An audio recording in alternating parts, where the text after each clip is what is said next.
drawing di Bali telah dibatalkan oleh FIFA. Jadi drawing tanggal 31 Maret yang harusnya diselenggarakan di Bali sudah dibatalkan oleh FIFA. Jadi ini adalah informasi yang kami dapat dari FIFA. Memang kami belum mendapatkan surat resmi dari FIFA, tapi pesannya jelas bahwa dibatalkan.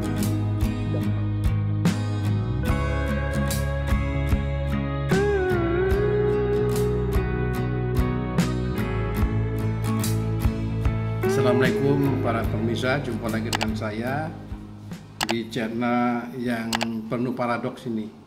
Kali ini topiknya adalah paradoks U20. Ini persoalan ribut-ribut Piala Dunia U20 itu loh.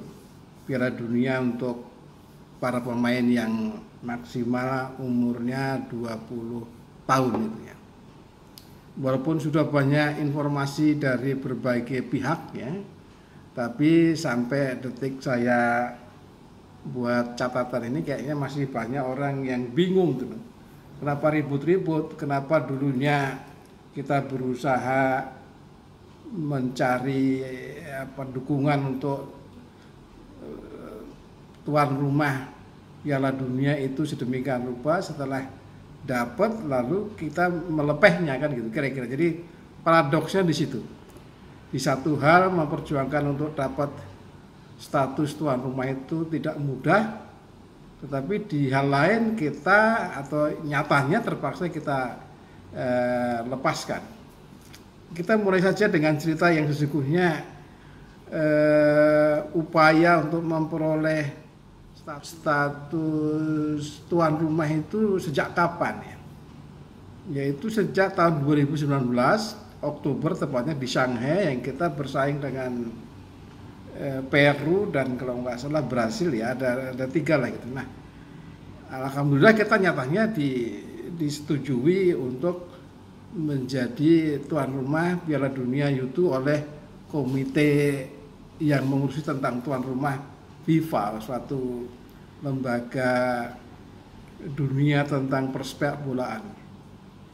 Nah, singkat cerita, sebenarnya itu usaha yang normal saja sebagai negara berdaulat. Kita punya fasilitas, punya hak untuk bersaing menjadi tuan rumah, ya sudah jadi gitu. Tetapi rupanya ada satu pertimbangan yang tidak juga ketika itu dipikirkan oleh para panitia FIFA, yaitu bahwa ketika nanti tuan rumahnya Indonesia dan ketika itu nyatanya pada tahun 22-nya sebenarnya itu Israel masuk dalam lingkaran pertandingan, itu nggak ada yang mikir ketika itu. Jadi dengan kata lain begini, tahun 19 kita dapat pengesahan tuan rumah, kita mau langsung main tetapi terganjal oleh COVID, jadi dimundurkan sampai tahun 2003 kan begitu ya.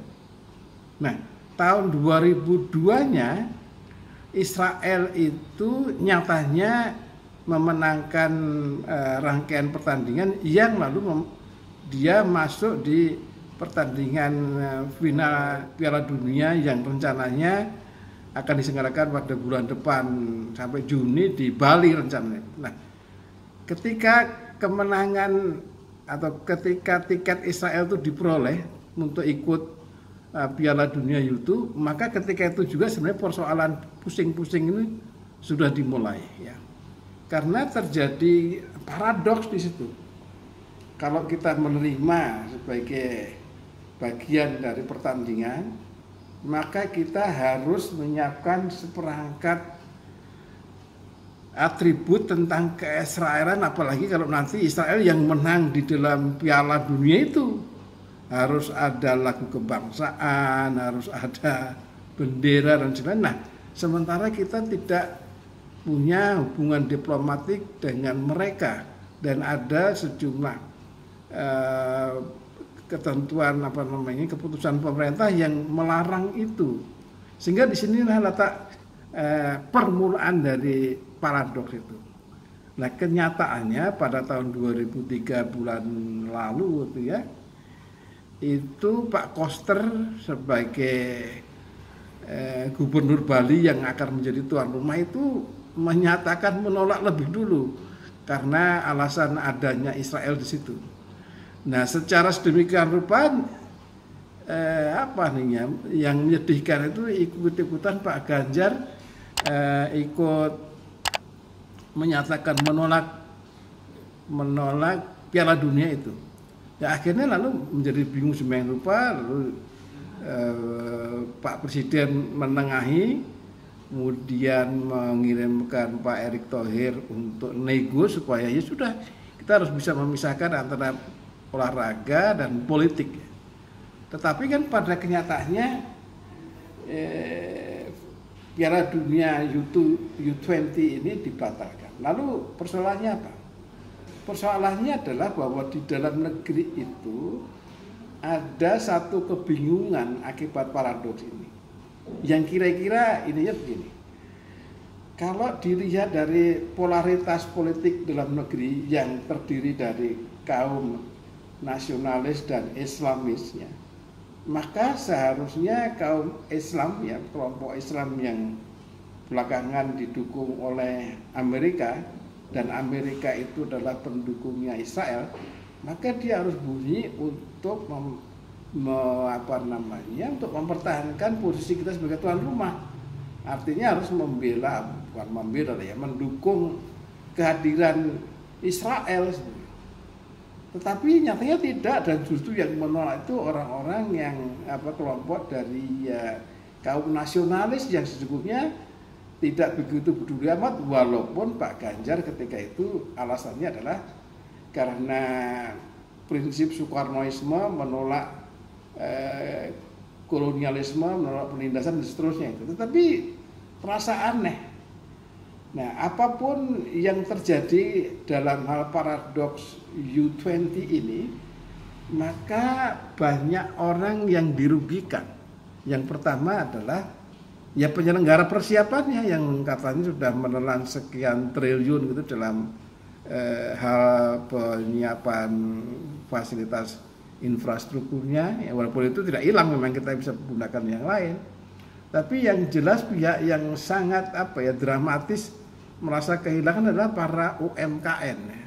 Para UMKM yang secara sedemikian rupa mengharapkan ketika itu akan hadir sejumlah orang di satu perhelatan yang dia bisa bertaruh bisnisnya di situ. Atau yang lebih tepat lagi, ini dunia jaringan wisata dirugikan karena rencana kunjungan wisata berkaitan dengan U20 itu tiba-tiba menjadi hilang begitu saja. Ya apa boleh buat, karena memang bola itu bulat ya, dan politik itu ruwet ya. Oleh karena itu kita harus terbiasa untuk menghadapi yang ruwet, kebetulan berkaitan dengan yang bulat ini. Saya rasa itu saja. Terima kasih. Assalamualaikum.